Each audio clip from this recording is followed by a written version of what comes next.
আজকে আমি যে গাছটা নিয়ে হাজির হয়েছি এটার নাম হলো শ্বেতচন্দন। শ্বেতচন্দন অনেক দামি ওষুধ, কবিরাজ ঘরে এটা পাবেন। এটা পাউডার হিসাবে পাওয়া যায়, খণ্ড খণ্ড কাঠ হিসাবে পাওয়া যায়, এটা সুঘ্রাণযুক্ত। তে এই শ্বেতচন্দন দিয়ে আমাদের ইউনানি শাস্ত্রে, আয়ুর্বেদ শাস্ত্রে অনেক ওষুধ তৈরি হয়। আমাদের ইউনানিতে সর্বতে ভুজুরি, আয়ুর্বেদে চন্দনাশপ হিসাবে তৈরি হয়।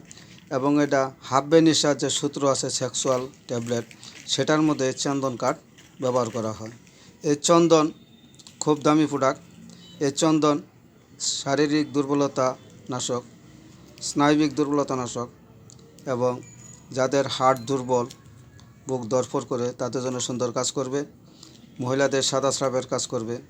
মহিলাদের এটা ফ্রেশ ওয়াশ হিসাবে এটার পাউডার মুখের মধ্যে ব্যবহার করে থাকে। তে আজকে যে যৌনরোগের জন্য যেভাবে আপনারা ব্যবহার করবেন, এই চন্দন কাঠ আপনারা বাইনাতি দোকান বা কবিরাজ ঘর থেকে নেবেন। এটা 50 গ্রাম পরিমাণ নেবেন। 50 গ্রাম নিলে 100টা ট্যাবলেট হবে, আপনারা 3 মাস খেতে পারবেন।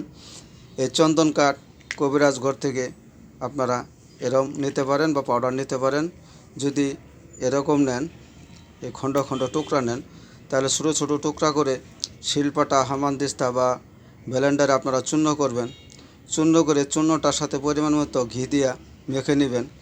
এরপরে পরিমাণ মতো আপনারা মধু মিশাবেন। মিশিয়ে কাছের গুল্লি পরিমাণ ট্যাবলেট তৈরি করে কাছের বয়মে সংরক্ষণ করবেন। একটা করে ট্যাবলেট সকাল সন্ধ্যা কুসুম গরম দুধ দিয়ে সেবন করবেন। এভাবে সেবন করলে যারা সেক্স করতে পারেন না, সামান্য উত্তেজনায় বীর্য বাইর হয়ে যায় এবং অনেকে দেখা যাচ্ছে নাড়াচাড়া করলে উত্তেজনা হচ্ছে না, সেক্স করতে পারেন না, যার ফলে অশান্তির আর শেষ নেই। বউয়ের সাথে মনোমালিন্য হচ্ছে, সংসারে কলহ হচ্ছে।